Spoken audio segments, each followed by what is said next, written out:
Saudara, adakah pernah orang berkata bahwa saudara adalah orang baik? Atau saudara mengatakan bahwa seseorang itu sangat baik, orang baik? Apakah kita menggunakan ukuran yang sama dengan yang Alkitab katakan untuk melihat seseorang itu orang baik atau tidak? Alkitab memiliki standar sendiri untuk menilai seseorang itu dapat dikatakan sebagai orang baik. Memang benar saudaraku, penting sekali kita menjadi orang baik. Sebab Filipi pasal 4 ayat yang kelima berkata, "Hendaklah kebaikan hatimu diketahui semua orang, Tuhan sudah dekat." Nah, ini menunjukkan bahwa Tuhan sendiri memerintahkan kepada kita untuk berbuat baik. Itu yang pertama. Yang kedua, Tuhan juga memerintahkan kepada kita memastikan orang-orang itu mengecap kebaikan kita dan betul-betul melihatnya sebagai sebuah kebaikan. Tetapi Alkitab tidak berhenti sampai di situ saja, saudaraku. Paling tidak, ada 3 hal yang dimiliki oleh orang yang menurut Alkitab sebagai orang baik. Yang pertama, Amsal 22, ayat yang ke-9. Orang yang baik hati akan diberkati karena ia membagi rezekinya dengan si miskin. Orang yang baik hati menurut Alkitab yang pertama sekali adalah orang yang suka membagi rezekinya kepada orang miskin. Kapan saudara terakhir melakukannya? Memperhatikan orang yang susah, orang yang miskin.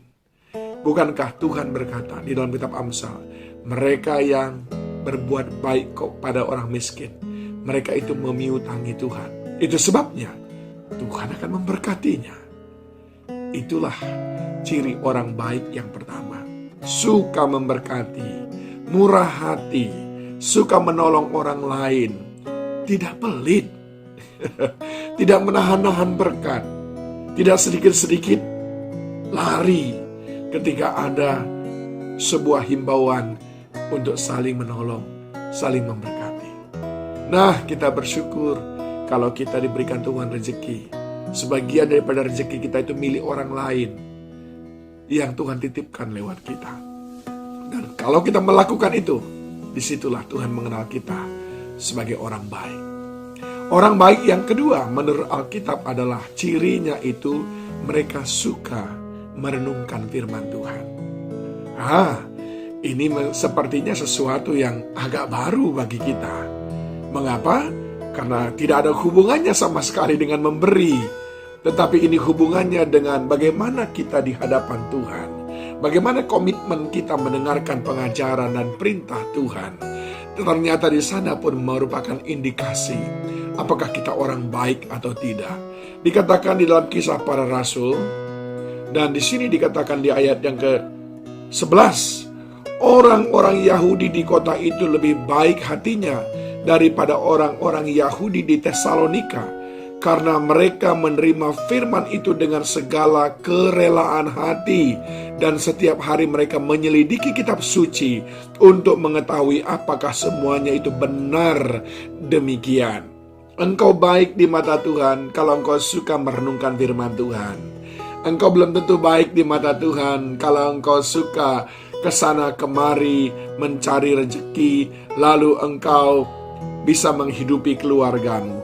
Tetapi engkau baik di mata Tuhan kalau engkau menyediakan waktu untuk merenungkan firman Tuhan setiap hari dan melakukannya, menyelidikinya di dalam kehidupan kita. Dan yang ketiga, saudaraku, orang yang baik hati menurut Alkitab adalah Ibrani 13, sekarang ayat yang ke-18, berdoalah terus untuk kami, sebab kami yakin bahwa hati nurani kami adalah baik, karena di dalam segala hal kami menginginkan suatu hidup yang baik. Alkitab berkata, orang yang baik itu adalah orang yang menginginkan, merencanakan, memprogram hidupnya menjadi hidup yang baik, tidak menjadi beban bagi orang lain, tidak mempermalukan Tuhan, tidak melecehkan orang lain, tetapi dia sudah mengatur, merencanakan, merindukan hidup yang baik. Di dalam Kolose pasal yang kedua, ayat yang ketiga dikatakan 3 dan 4, sebab di dalam dialah tersembunyi segala harta hikmat dan pengetahuan.